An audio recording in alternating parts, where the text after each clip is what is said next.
ഡേയിങ് എന്ന ഒരു American romantic drama മൂവിയാണ് നമ്മളിന്ന് കാണാൻ പോകുന്നത്. സിനിമയുടെ തുടക്കത്തിൽ നായികയായ ഹിലറിയെ കാണിക്കുന്നു. അവളുടെ ബോയ് ഫ്രണ്ട് തന്നെ ചതിക്കുകയാണെന്ന് അവൾ നേരിൽ കണ്ട് മനസ്സിലാക്കുന്നു. അതോടെ അവർ തമ്മിൽ ബ്രേക്കപ്പായി. അവൾ അവിടെ നിന്നും തിരിച്ചു വീട്ടിലേക്ക് പോകുന്നു. വീട്ടിലെത്തിയ അവളെ അമ്മ ശകാരിക്കാനും ഉപദേശിക്കാനും ഒക്കെ ആരംഭിച്ചു. അതോടെ ജീവിതത്തിൽ ഇതുവരെ ഒന്നും നേടാൻ സാധിക്കാത്തതിൽ അവൾ വിഷമിച്ചുകൊണ്ടിരുന്നു.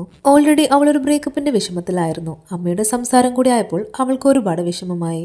പ്രണയ ജീവിതത്തിലോ ജോലിയിലോ ഒന്നും തനിക്ക് ഒരു നേട്ടവും ഉണ്ടാക്കാൻ സാധിച്ചിട്ടില്ല എന്നോർത്ത് അവൾ വിഷമിച്ചിരിക്കുമ്പോഴാണ് ന്യൂസ് പേപ്പറിൽ അവൾ ഒരു ഏഡ് കാണുന്നത്. വളരെ യങ് ആയിട്ടുള്ള നേഴ്സിംഗ് എക്സ്പീരിയൻസ് ഉള്ള സ്ത്രീയെ തിരയുന്നു എന്ന തരത്തിലുള്ള ഒരു ഏഡായിരുന്നു അത്. ഇത് തനിക്ക് പുതിയൊരു തുടക്കമായിരിക്കുമെന്ന് അവൾക്ക് തോന്നി. ആ ഏഡിൽ കണ്ട അഡ്രസ്സിൽ അവൾ കൃത്യസമയത്ത് തന്നെ ഇന്റർവ്യൂവിനെത്തി. അവൾ എത്തിച്ചേർന്നത് ഒരു വലിയ ആഡംബര വീട്ടിലേക്കായിരുന്നു. അവിടെ ഉണ്ടായിരുന്ന ഒരു വ്യക്തിയോട് ചോദിച്ച് അവൾ അകത്തേക്ക് കയറി. അവിടെ മറ്റു പലരും ഇന്റർവ്യൂവിനായി എത്തിയിട്ടുണ്ടായിരുന്നു. അവൾ തന്റെ കയ്യിലുണ്ടായിരുന്ന പത്രപരസ്യം കാണിച്ചു. അപ്പോൾ ആ വീടിന്റെ ഓണർ പറയുന്നത്, ഇത് ഞാൻ നൽകിയ ഏഡല്ല, ഞങ്ങൾ പ്രതീക്ഷിക്കുന്നത് ഒരു പ്രൊഫഷണൽ നഴ്സിനെയാണ്. നിങ്ങൾക്ക് അത്തരത്തിലുള്ള ഒരു എക്സ്പീരിയൻസ് ഉണ്ടോ എന്ന് ഓണർ ചോദിക്കുന്നു. അപ്പോൾ ഹിലറി, എനിക്ക് അത്ര വലിയ എക്സ്പീരിയൻസ് ഒന്നുമില്ല, എന്നാൽ ബേസിക് എക്സ്പീരിയൻസ് ഉണ്ടെന്ന് പറയുന്നു. ഞങ്ങൾ പൂർണ്ണമായി ക്വാളിഫൈഡ് ആയിട്ടുള്ള ആളെയാണ് നോക്കുന്നത്, നിങ്ങൾക്ക് പോകാമെന്ന് ആ വ്യക്തി പറയുമ്പോൾ ഹിലറിക്ക് ദേഷ്യം വരുന്നു. കാരണം അയാൾ പറഞ്ഞ ഡിമാൻഡ് ഒന്നും തന്നെ ഏഡിൽ കൊടുത്തിട്ടുണ്ടായിരുന്നില്ല. അവൾ ദേഷ്യത്തോടെ ആ കാര്യം ഏഡിൽ വ്യക്തമാക്കിക്കൂടെ എന്ന് പറഞ്ഞുകൊണ്ട് അവിടെ നിന്നും ഇറങ്ങിപ്പോന്നു. അപ്പോൾ ആ വ്യക്തി തന്റെ അസിസ്റ്റന്റിനോട് അവൾക്ക് ടാക്സി ഫെയർ കൊടുക്കാൻ പറയുന്നു. അവളെ കൂടുതൽ ദേഷ്യപിടിപ്പിക്കുകയും എനിക്ക് നിങ്ങളുടെ പണമൊന്നും വേണ്ട എന്ന് പറഞ്ഞ് അവൾ അവിടെ നിന്നും ഇറങ്ങിപ്പോന്നു. വഴിയിൽ വെച്ച് ഒരു ജോലിക്കാരൻ അവളെ വീണ്ടും അകത്തേക്ക് വിളിക്കുന്നുണ്ട്. പക്ഷെ ആ ജോലിക്കാരൻ അവളെ കൂട്ടിക്കൊണ്ടുപോയത് ആ വീടിന്റെ ഓണറിന്റെ അടുത്തേക്കായിരുന്നില്ല, മറിച്ച് ആ പത്രപരസ്യം കൊടുത്തിരുന്ന അയാളുടെ മകന്റെ അടുത്തേക്കായിരുന്നു. അവിടെ വെച്ചാണ് ഹിലറി അവനെ ആദ്യമായി കാണുന്നത്. വെൽ എഡ്യൂക്കേറ്റഡ് ആയ സമ്പന്നനായ വെറും 28 വയസ്സ് മാത്രമുള്ള ഒരു പയ്യൻ. അവൾ അവളെ കുറിച്ച് സത്യസന്ധമായി തന്നെ പറഞ്ഞു. താൻ ഒരു നേഴ്സ് ഒന്നുമല്ല, ആ കാര്യത്തിൽ താൻ അത്ര എക്സ്പീരിയൻസ് ഉള്ള ആളുമല്ല.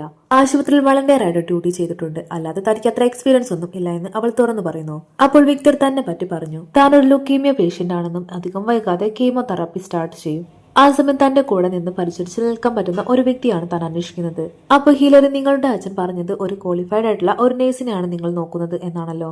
ഉടനെ വിക്ടർ, അച്ഛൻ പറഞ്ഞതൊന്നും കാര്യമാക്കണ്ട, അദ്ദേഹം ഇന്ന് ബിസിനസ് ആവശ്യത്തിന് ജപ്പാനിലേക്ക് പോവുകയാണ്. നിനക്ക് സമ്മതമാണെങ്കിൽ ഈ ജോലി ഏറ്റെടുക്കാം. ആഴ്ചയിൽ $400 വരുമാനവും ഭക്ഷണവും താമസ സൗകര്യവും നൽകാമെന്ന് കേട്ടപ്പോൾ അവൾക്ക് ഇതൊരു നല്ലൊരു ഓഫറാണെന്ന് തോന്നുന്നു. അവൾ പ്രതീക്ഷിച്ചതിലും കൂടുതൽ തന്നെ ആ ഓഫറിലുണ്ടായിരുന്നു. അങ്ങനെ അവൾ ആ ജോലി സ്വീകരിക്കുകയും അടുത്ത ദിവസം തന്നെ അവൾ തന്റെ സാധനങ്ങളെല്ലാം തന്നെ എടുത്ത് വിക്ടറിന്റെ വീട്ടിലേക്ക് താമസം മാറി. സാധനങ്ങൾ ഹിലറിയുടെ റൂമിലേക്ക് എത്തിക്കാൻ വിക്ടറും സഹായിക്കുന്നുണ്ടായിരുന്നു. പക്ഷെ തന്റെ അനുവാദമില്ലാതെ റൂമിലേക്ക് കയറരുതെന്ന് ഹിലറി വിക്ടറിന് മുന്നറിയിപ്പ് നൽകി. അത്തരം കാര്യങ്ങളൊന്നും നമ്മുടെ എഗ്രിമെന്റിൽ പറഞ്ഞിട്ടില്ല എന്ന് ഹിലറി വിക്ടറിനെ ഓർമ്മപ്പെടുത്തി. വിക്ടർ തനിക്ക് അത്തരം ഉദ്ദേശങ്ങളൊന്നും ഇല്ല എന്നും ബുദ്ധിമുട്ടായെങ്കിൽ താൻ ഇപ്പോൾ തന്നെ ഇവിടെ നിന്ന് പോകാമെന്നായിരുന്നു അവന്റെ മറുപടി.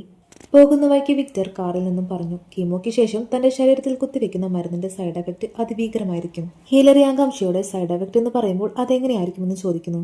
അതിന് വിക്ടർ നല്ലതുപോലെ വിയർക്കും, ഛർദ്ദിക്കും, വല്ലാത്ത ആങ്സൈറ്റി വരും, ചിലപ്പോൾ വല്ലാത്ത പേടി തോന്നും, കുറേയധികം വേദന തോന്നും എന്നൊക്കെ അവൻ പറയുമ്പോൾ ഹിലറിക്ക് അവനോട് ചെറിയൊരു സിമ്പതി തോന്നും. അങ്ങനെ കീമോതെറാപ്പിക്ക് ശേഷം അവർ വീട്ടിലെത്തി. വൈകാതെ വിക്ടറിൽ മാറ്റങ്ങൾ കണ്ടു തുടങ്ങി. അവൻ നിർത്താതെ ഛർദ്ദിക്കാൻ ആരംഭിച്ചു. കൂടാതെ വളരെ സീവിയറായി മൂഡ് സ്വിങ്സ് മാമയിൽ കാണാൻ തുടങ്ങി. ചെറിയ ശബ്ദം പോലും വിക്ടറിന് വലിയ ശബ്ദമായി തോന്നും. ബോധമില്ലാതെ ബാത്റൂമിൽ വീണ് കിടക്കുകയും ചെയ്യുമായിരുന്നു. കീമോതെറാപ്പിക്ക് ശേഷം ഇത്രയധികം സൈഡ് എഫക്ട് ഉണ്ടാകുമെന്ന് ഹിലറി അപ്പോഴാണ് മനസ്സിലാക്കുന്നത്. വിക്ടർ കടന്നു പോകുന്ന അവസ്ഥ കണ്ട് ഹിലറിക്ക് കണ്ടു നിൽക്കാൻ കഴിയുന്നുണ്ടായിരുന്നില്ല. അവനെ സഹായിക്കാൻ കഴിയാത്തതിൽ അവൾക്ക് കുറ്റബോധം തോന്നി തുടങ്ങി. വിക്ടറിന് ഇപ്പോൾ വേണ്ടത് ഒരു ശരിയായ നഴ്സിനെയാണെന്ന് അവൾക്ക് മനസ്സിലായി. അവൾ തന്റെ ഫ്രണ്ടിനെ വിളിച്ച് അവളുടെ വിഷമം മുഴുവൻ പറഞ്ഞു കരഞ്ഞു. എന്നോട് ഞാൻ പറയാൻ പോവുകയാണ്, ഞാൻ ഈ ജോലിക്ക് ചേർന്ന വ്യക്തിയല്ല. അവൾ സങ്കടത്തോടെ സംസാരിക്കുന്നതെല്ലാം തന്നെ അവൻ കേൾക്കുന്നുണ്ടായിരുന്നു. അന്ന് രാത്രി ആയപ്പോഴേക്കും വിക്ടർ കുറെയൊക്കെ ഓക്കെ ആയിരുന്നു. അന്ന് രാത്രി ഡിന്നർ കഴിക്കുന്ന സമയത്ത് വിക്ടർ അവളോടായിട്ട് പറഞ്ഞു, കീമോതെറാപ്പിയുടെ ഭീകരവശങ്ങൾ ഞാൻ നിന്നോട് പറയേണ്ടതായിരുന്നു, എന്നോട് ക്ഷമിക്കണമെന്ന് അവൻ പറയുമ്പോൾ ഹിലറി, അതൊന്നും സാരമില്ല എന്ന് പറയുന്നു. അവന്റെ ജീവിതത്തിലെ ഏകാന്തതയും ബുദ്ധിമുട്ടുകളും അവൾക്ക് മനസ്സിലാവുന്നുണ്ടായിരുന്നു. അന്ന് അവൾ ഒരു തീരുമാനമെടുത്തു. താൻ ഇനി ഒരിക്കലും വിക്ടറിനെ വിട്ടു പോവുകയില്ല എന്ന്. അവന് വേണ്ടി തന്നെ കൊണ്ട് പറ്റുന്നതെല്ലാം തന്നെ ചെയ്യാൻ അവൾ തീരുമാനിച്ചു. അതിനായി അടുത്ത ദിവസം തന്നെ അവൾ ലൈബ്രറിയിൽ പോയി കീമോതെറാപ്പിയുമായി ബന്ധപ്പെട്ട എല്ലാ ബുക്കുകളും നോക്കിയെടുത്തു. കീമോതെറാപ്പിയെക്കുറിച്ചും അവന്റെ രോഗത്തെക്കുറിച്ചും അവൾ വായിച്ച് മനസ്സിലാക്കി. കൂടാതെ അവന് കഴിക്കേണ്ട ഫുഡിനെ പറ്റിയും അതിന്റെ ട്രീറ്റ്മെന്റിനെ കുറിച്ചും അവൾ വിശദമായി പഠിച്ചു. പിന്നീടുള്ള ദിവസങ്ങളെല്ലാം അതിന്റെ തയ്യാറെടുപ്പിലായിരുന്നു. ന്യൂട്രീഷൻ ഫുഡും മൂഡ് സ്വിങ്സും ഒരു പരിധി വരെ നിയന്ത്രിക്കാൻ പറ്റുന്ന ബുക്കും അവൾ ഒരുക്കിയെടുത്തു. പിന്നാലെ അവന് മോട്ടിവേഷനും നൽകി. പലപ്പോഴേ കൺട്രോൾ നഷ്ടപ്പെട്ട് തണുത്ത് വരച്ച് അവൻ ബെഡിൽ നിന്നും താഴെ വീഴുമായിരുന്നു. അതെല്ലാം കാണുന്ന ഹിലറി ആണെങ്കിൽ അവളെ കൊണ്ട് പറ്റാവുന്ന രീതിയിൽ അവനെ കാമാക്കി വെക്കുന്നുണ്ടായിരുന്നു. അങ്ങനെ പതിയെ അവൻ സുഖപ്പെട്ടു വന്നു. അതിപ്പോ ഏറെക്കുറെ ഓക്കെയാണെന്ന് തോന്നിയ ഒരു ദിവസം വിക്ടർ ഹിലറിയെ പുറത്തേക്ക് ഡിന്നറിന് ക്ഷണിക്കുന്നു. അന്നവർ പോയത് വളരെ മനോഹരമായ ഒരു പ്രീമിയം റെസ്റ്റോറന്റിലേക്കായിരുന്നു. വളരെ പീസ്ഫുൾ ആയ ഒരിടം. ഹിലറിയെ സംബന്ധിച്ച് അവൾക്ക് ഇഷ്ടം വളരെ ഫണ്ണായി എൻജോയ് ചെയ്യാൻ പറ്റുന്ന ഒരു സ്ഥലമായിരുന്നു. അവൾ അവനോട് ചോദിക്കുന്നുണ്ട്, നല്ല രീതിയിൽ ഒന്ന് എൻജോയ് ചെയ്യാൻ തോന്നുന്നുണ്ടോ എന്ന്. അവൾ അവനെയും കൂട്ടി ഒരു ഡാൻസ് ക്ലബിലേക്ക് കൊണ്ടുപോകുന്നു. അവിടെത്തിയ ഹിലറിയുടെ ഡാൻസ് കണ്ട് വിക്ടർ ഒരു സൈഡിലേക്ക് മാറി നിൽക്കുന്നു. എന്നിട്ട് അവളുടെ ഡാൻസും സന്തോഷമെല്ലാം അവൻ മാറി നിന്ന് എൻജോയ് ചെയ്യുന്നുണ്ടായിരുന്നു. പതിയെ അവർ തമ്മിലുള്ള എഗ്രിമെന്റ് അവർ മറക്കുന്നു. വിക്ടർ തന്റെ അടുത്ത സുഹൃത്തായി ഹിലറിയെ കാണാൻ തുടങ്ങി. ഹിലറിയോട് വിക്ടർ തന്റെ മനസ്സ് തുറക്കുന്നു. അവന്റെ അമ്മ അവന്റെ കുട്ടിക്കാലത്ത് മരിച്ചു പോയതാണ്. അമ്മയെ അവന് ഒരുപാട് ഇഷ്ടമായിരുന്നു. എത്ര സമ്പന്നനായിട്ടും എപ്പോഴും തന്റെ ജീവിതം ഒറ്റപ്പെട്ടതായിരുന്നു. അവന്റെ സങ്കടങ്ങളെല്ലാം കേട്ട ഹിലറിക്ക് അവനോടൊരു സഹതാപം തോന്നുന്നു. പിന്നാലെ വിക്ടറിന്റെ ഒരു ചേഞ്ചിനായി അവനെ ഒരു ട്രിപ്പ് കൊണ്ടുപോകാൻ അവൾ തീരുമാനിക്കുന്നു. അവരെത്തിച്ചേർന്നത് ഒരു സമുദ്ര തീരത്തുള്ള ഒരു വീട്ടിലേക്കാണ്. സ്വപ്നത്തിലെന്ന പോലെ മനോഹരമായ വീടും പരിസരവും. അവിടെയാണ് ഇനി അവർ കുറച്ചുനാൾ താമസിക്കാൻ പോകുന്നത്. അന്ന് രാത്രി ഹിലറി ഉറങ്ങാൻ കിടന്നപ്പോൾ വിക്ടർ അവളുടെ റൂമിന്റെ അടുത്തായി വരുന്നു. വാതിലിന്റെ ഭാഗത്ത് അനക്കം കേട്ട് അവൾ തിരിഞ്ഞു നോക്കി.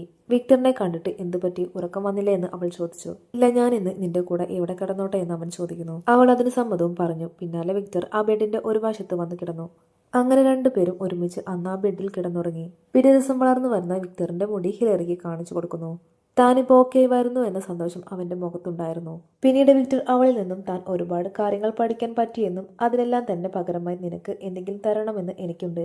നിന്റെ പഠിക്കാനുള്ള ആഗ്രഹത്തെപ്പറ്റിയും ബുക്കിനോടുള്ള നിന്റെ താല്പര്യത്തെപ്പറ്റിയും ഞാൻ ശ്രദ്ധിച്ചിട്ടുണ്ടായിരുന്നു. നിനക്ക് താല്പര്യമുണ്ടെങ്കിൽ നിന്റെ തുടർ പഠനത്തിന് ഞാൻ നിന്നെ സഹായിക്കാമെന്ന് അവൻ പറയുമ്പോൾ അവൾക്ക് സന്തോഷമാവുന്നു. പിന്നീടുള്ള ദിവസങ്ങളെല്ലാം അവർക്കിടയിൽ വായനയും പഠിത്തവും ഉൾപ്പെട്ടു. അവൻ വളരെ എഡ്യൂക്കേറ്റഡ് ആയതുകൊണ്ട് തന്നെ അവളെ പഠിത്തത്തിൽ സഹായിക്കുകയും ചെയ്യുന്നുണ്ടായിരുന്നു. അങ്ങനെ അവരുടെ ജീവിതം ഒന്നുകൂടി ദൃഢപ്പെട്ടു. വിക്ടറിന്റെ അസുഖം പൂർണ്ണമായും ഭേദപ്പെട്ടു എന്ന് അവൾക്ക് തോന്നി. ഇനി അവരൊരു നഴ്സിന്റെ ആവശ്യമില്ലാത്തത് കൊണ്ട് തന്നെ വെറുതെ ശമ്പളം പറ്റുന്നതിൽ അവൾക്ക് കുറ്റബോധം തോന്നി. അവൾ അവനോട് ഇക്കാര്യം തുറന്നു പറഞ്ഞു. ഇനി നിങ്ങൾക്കൊരു നേഴ്സിന്റെ ആവശ്യമില്ല. ഞാൻ ഇനി ഇവിടുന്ന് പോയാലോ എന്ന് ആലോചിക്കുകയാണ്. ഇത് കേൾക്കുന്ന വിക്ടർ ആണെങ്കിൽ ഒരു നിമിഷം സ്റ്റെക്കായി പോകുന്നു. രണ്ടുപേരുടെയും ഉള്ളിൽ പിരിയാൻ പറ്റാത്ത ഒരു ഇഷ്ടമുണ്ടായിരുന്നു. ഇവരും അത് പരസ്പരം തുറന്നു പറഞ്ഞിട്ടുമില്ല. വിക്ടർ മറുപടി ഒന്നും പറയാതെ അവിടെ നിന്നും പോകുന്നു. അന്ന് രാത്രി അവർക്ക് രണ്ടുപേർക്കും ഉറങ്ങാൻ കഴിഞ്ഞില്ല. വിക്ടർ ഹിലറിയുടെ റൂമിലേക്ക് കടന്നു വന്നു. അവൻ അവളുടെ അടുത്ത് വന്ന് കിടന്നു. ആ രാത്രി അവർ ഒന്നായി മാറി. അതിനുശേഷം അവർ സംസാരിക്കുമ്പോൾ അവനോടായി ചോദിക്കുന്നു, ഈ വീട്ടിൽ ഞാൻ ഒരു പെൺകുട്ടിയുടെ ഫോട്ടോ കണ്ടു, അതാരാണെന്ന് ഹിലറി ചോദിക്കുന്നു.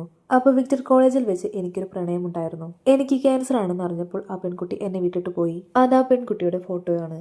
ഇനി നീയും എന്നെ വിട്ടിട്ട് പോകുമോ എന്ന് വിക്ടർ ചോദിക്കുമ്പോൾ ഉടനെ ഹിലറി, ഞാൻ ഒരിക്കലും നിങ്ങളെ വിട്ടിട്ട് പോകില്ല എന്ന് മറുപടി നൽകുന്നു. എനിക്ക് നിങ്ങളുടെ പണം സ്വീകരിക്കാൻ കഴിയില്ല എന്ന് ചെറുപുഞ്ചിരിയോടെ വിക്ടറിനെ നോക്കി ഹിലറി പറഞ്ഞു. അതിന് പകരമായി ഞാൻ എന്റെ ഹൃദയം തന്നോട്ടെ എന്ന് വിക്ടർ വളരെ സന്തോഷത്തോടെ അവന്റെ ഇഷ്ടം തുറന്നു പറഞ്ഞു.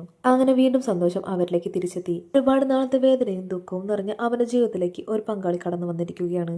ഹിലറിയെ സംബന്ധിച്ച് ഒരു യഥാർത്ഥ പ്രണയം അവൾക്ക് ഇതുവരെ ഉണ്ടായിട്ടുണ്ടായിരുന്നില്ല. അവർ രണ്ടുപേരും പരസ്പരം പ്രണയിക്കുന്നു.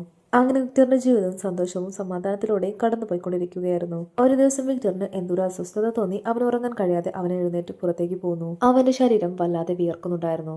എന്നാൽ അതൊന്നും തന്നെ ഹിലറിയോട് അവൻ തുറന്നു പറഞ്ഞില്ല. ഒരു ദിവസം വിക്ടറിന്റെ ഫ്രണ്ട് അവന്റെ വീട്ടിൽ ഡിന്നർ കഴിക്കാൻ വരുന്നു. അവർ ഒരുമിച്ച് ഫുഡ് കഴിച്ചുകൊണ്ടിരിക്കുമ്പോൾ പെട്ടെന്ന് വിക്ടറിന്റെ മൂഡ് മാറാൻ തുടങ്ങി. അവൻ വല്ലാതെ വിയർക്കാൻ തുടങ്ങി. തൊട്ടു പിന്നാലെ അവന്റെ ബോധം പോയി അവൻ താഴെ വീഴുന്നു. ഹിലറിയും സുഹൃത്തും അവനെ പൊക്കിയെടുത്ത് ബെഡിൽ കിടത്തി. ആ സമയം ഹിലറിക്ക് വിക്ടർ തന്നിൽ നിന്നും എന്തോ മറക്കുന്നത് പോലെ അവൾക്ക് ഫീൽ ചെയ്യുന്നു. അവന്റെ സുഹൃത്ത് പോയ ശേഷം അവൾ ആ വീട് മുഴുവൻ സെർച്ച് ചെയ്യാൻ തുടങ്ങി. ഒടുക്കം അവൻ യൂസ് ചെയ്തിരുന്ന പെയിൻ കില്ലർ അവൾ കണ്ടെത്തി. ഇത്രയും നാളും അവളെ അറിയിക്കാതെ അവൻ വേദന സഹിക്കുന്നുണ്ടായിരുന്നു എന്ന സത്യം അവൾ മനസ്സിലാക്കി. അവൾ വിക്ടറിനോട് കാര്യം തിരക്കി. നീ എന്നെ പറ്റിക്കുകയായിരുന്നില്ലേ എന്ന് ചോദിക്കുമ്പോൾ വിക്ടർ അതേന്ന് മറുപടി നൽകി. അവളുമായുള്ള ഈ നിമിഷങ്ങൾ അവന് നഷ്ടപ്പെടുമോ എന്ന് അവന് ഭയം തോന്നിയത് കൊണ്ടാണ് അവൻ അങ്ങനെ ചെയ്തതെന്ന് അവളോട് പറയുന്നു. താൻ വീണ്ടും ഒരു രോഗിയാണെന്ന് അറിഞ്ഞാൽ നീ എന്നെ ഹോസ്പിറ്റലിലേക്ക് കൊണ്ടുപോകും. പിന്നെ ഈ ഒരു സന്തോഷമൊന്നും എനിക്ക് അനുഭവിക്കാൻ പറ്റില്ല എന്ന് വിക്ടർ വേദനയോട് പറയുന്നു. അപ്പോൾ ഹിലറി, നിനക്കിപ്പോ വേണ്ടത് ചികിത്സയാണ്. അതിന് നീ സമ്മതിച്ചേ പറ്റൂ.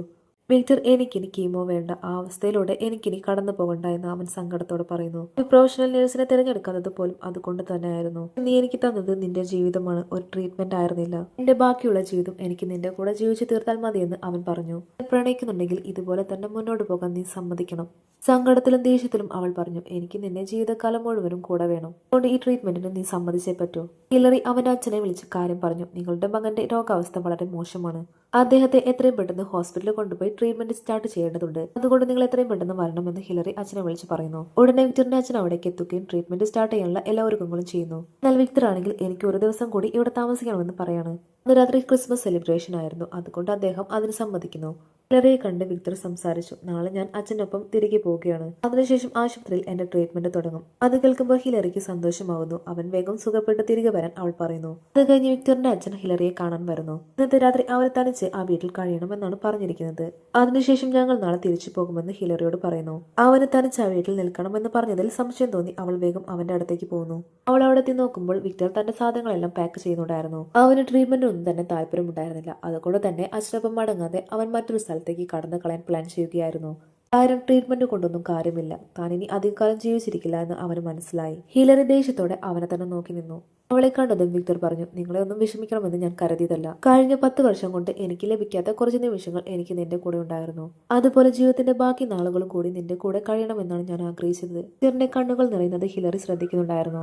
അവൾ അവന്റെ അടുത്തേക്ക് വന്ന്, ഇവിടെ നിന്നും ഒളിച്ചോടി പോകാൻ ഞാൻ നിന്നെ അനുവദിക്കില്ല. തോറ്റു പിന്മാറാൻ ഞാൻ നിന്നെ സമ്മതിക്കില്ല. ഞാൻ ഇതിനകം തോറ്റു കഴിഞ്ഞതാണ്. നീ എന്നെ വിട്ടുപോയ ആ നിമിഷം ഞാൻ തോറ്റു കഴിഞ്ഞു. അവൻ സങ്കടം അടക്കി വെച്ച് പറഞ്ഞു. ഹിലറി അവനെ സമാധാനപ്പെടുത്തിക്കൊണ്ട് പറഞ്ഞു, നമുക്ക് ഹോസ്പിറ്റലിൽ പോയി ട്രീറ്റ്മെന്റ് സ്റ്റാർട്ട് ചെയ്യണം. ഇതെല്ലാം സുഖപ്പെട്ട ശേഷം നമുക്കൊരു ജീവിതം തുടങ്ങണം. ഞാൻ എന്നും നിന്റെ കൂടെ ഉണ്ടാവുമെന്ന് അവൾ പറയുമ്പോൾ അവളുടെ വാക്കുകൾ വിക്ടറിന് പ്രതീക്ഷ നൽകുന്നു. അങ്ങനെ അവൻ ഹോസ്പിറ്റലിൽ പോകാൻ ട്രീറ്റ്മെന്റ് സ്റ്റാർട്ട് ചെയ്യാനും സമ്മതിക്കുന്നു.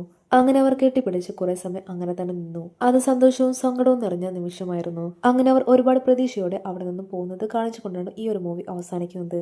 ഈ ഒരു മൂവി ഇഷ്ടമായിട്ടുണ്ടെങ്കിൽ ലൈക്ക് ചെയ്യാനും ചാനൽ സബ്സ്ക്രൈബ് ചെയ്യാനും മറക്കല്ലേ.